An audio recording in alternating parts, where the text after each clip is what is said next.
Hi all, welcome to the channel, welcome to the workshop. Happy Monday, what I'm hopefully going to be coining as Mallard Monday. We've obviously done issue 1 already. I'll go through in detail on how that was done. But we do have issue 2, which is ready and waiting to go. So we'll crack on with that one. I've got the magazines ready. So without further ado, let's get building.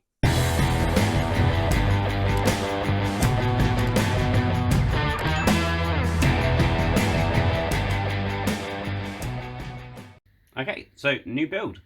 Now, obviously, a long time ago, I did start this build with issue 1, and I'll just show you through this. I have, as I said previously, split all the magazines up. Well, I say all, the first 10 or so, I think. So I've got 11 magazines that I've split up here. The idea is that obviously you build up an entire binder full of parts, and I've got several binders that I haven't separated out. But this is the bit we want to be interested in. This is the build your model section. And as you'll see, that they are all individually numbered through the magazine, so they do have an order. So this was the first stage. This is what I've received. So I've received the flat sheet and 2 washout plugs. They always give you a little idea of what you need tool-wise before you start. So what we did is I took the metal sheet, took the parts out, gave them clean off with a file. This was just to make a little bit of a rivet detail on these 2 parts here. We then slid that through the formed base. So we had to form the base, put the footplate part through, bend the tabs over, and then we have to form the cab around the footplate and the cab base there. And then we just basically put the washout plugs in and glued it all together. Oh, and we put the window frames in as well.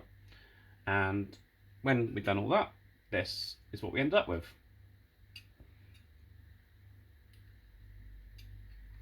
So you can see the base there, and that's all glued in, and you can see those tabs that have been bent over to hold that part in. And you can see it does have a little bit of wood grain detail on the etched part there. Obviously I've written issue 1 just in there, just want to remind me that it was issue 1, not that I'm likely to forget. And obviously that will get covered with the bulkhead of the engine there. And you can see the details we've put in on the windows, the window frames there.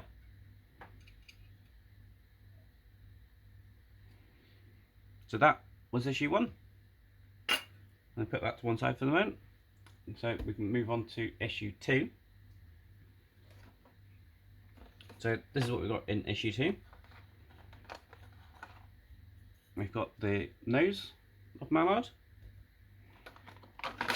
We have the 2 side skirts, although we won't be doing anything with the side skirts this time around. So I'll keep those in there. And we've got some lost wax castings. And we even have some screws, some AM screws, which again I don't think we're using in this issue. So these parts we do need. We'll just have a quick look at what we've got here.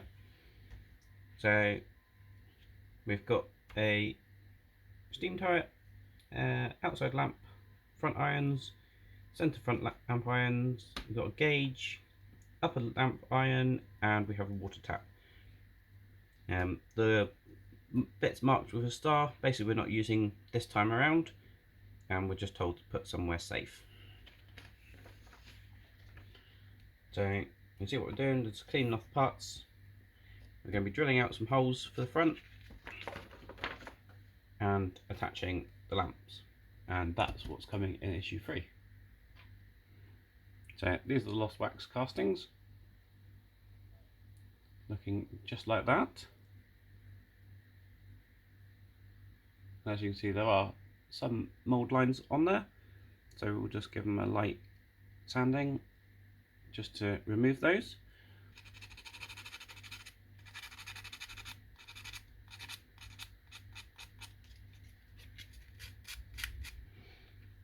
And the parts we need are these four here.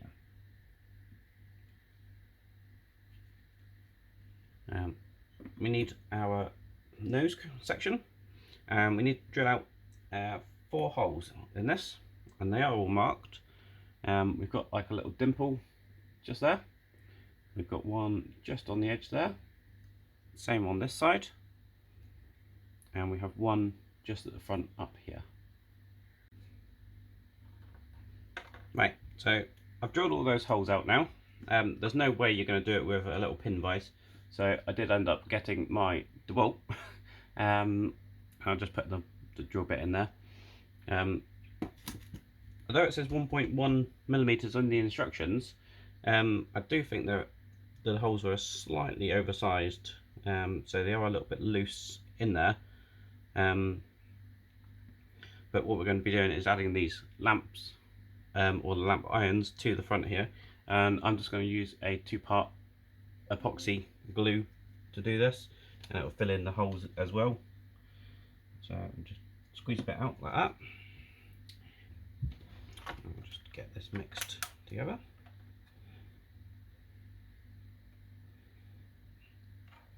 And as well as just adding a little bit into the hole, like so.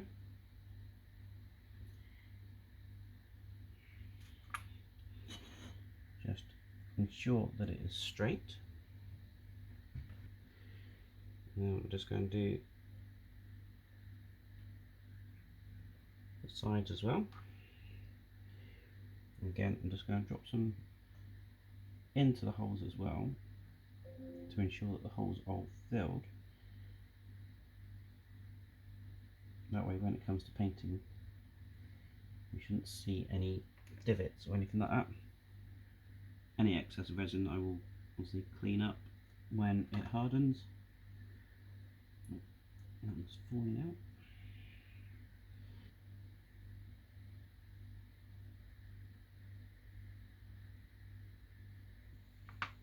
Okay, so those are all in there. It's going to take about 5 minutes or so for that glue to set firmly enough, and then once that's done, I'll show you that, and that will be all there is to do in that stage.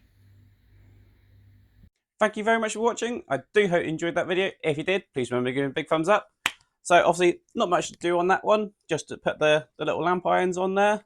The glue is still setting to go solid. I think it'll take about 24 hours to fully cure, but it's had it's about 5 minutes, so it's set to a degree, and as you can see, I've tweaked the shape of them slightly so they are all standing upright. Obviously, unfortunately, I don't believe this is available anywhere. Obviously, this is a part that I've had sat in a box for quite some time. I'm hoping I've still got all the parts for it, but we will see over the course of time. I can't remember how many issues there are for this one, but we'll see. Hopefully you can join me on another Mallard Monday, and hopefully we will continue the saga. Please do remember to hit that subscribe button and ding that bell, and then you'll be notified when I release a new video. Until the next time, I'll see you around. Cheers.